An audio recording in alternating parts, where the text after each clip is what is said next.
Hi guys, ఈరోజు ఉమ్మడి కుటుంబంలో లీలా వచ్చేసి ఆనందకి చెప్తుంది, మేము ఇచ్చిన నగల్లో ఒక నగ కనిపించటం లేదు, ఒక నెక్లెస్ కనిపించటం లేదంటుంది. అప్పుడే ఆనంద అంటుంది, సరైన కాల్ చేసి అడగండి అని అంటారు. అప్పుడే లీలా వచ్చేసి కాల్ చేసి అడుగుతుంది శరణ్యకి, అమ్మ ఏమైనా ఒక నెక్లెస్ ఏమైనా మీ నగల్లో ఉందేమో చూడమని అంటుంది. అప్పుడే శరణ్య వచ్చేసి విశ్వనాథం వాళ్ళ ఫ్యామిలీ వాళ్ళతో చెప్తుంది. అప్పుడే కాంచన అంటుంది, ఈ డబ్బున్నోళ్ళు ఆ నెక్లెస్సే ఇంపార్టెన్స్ ఇస్తున్నారు, మమ్మల్ని ఏమీ ఇంపార్టెన్స్ ఇవ్వటం లేదని అంటుంది.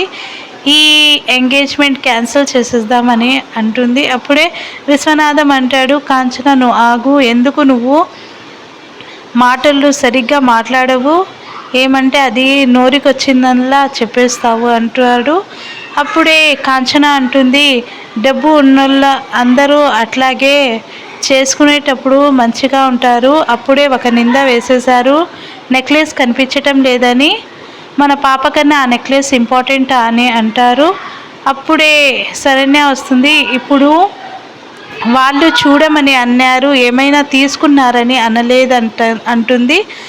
కాంచన అంటుంది, ఇప్పుడే ఇన్ని నిందలు వేస్తున్నారు, ఇంకా పెళ్ళయిన తర్వాత మా పాపకి ఎట్లా చేస్తారో, ఈ పెళ్ళి క్యాన్సిల్ చేసేద్దామని అంటుంది. సబ్స్క్రైబ్.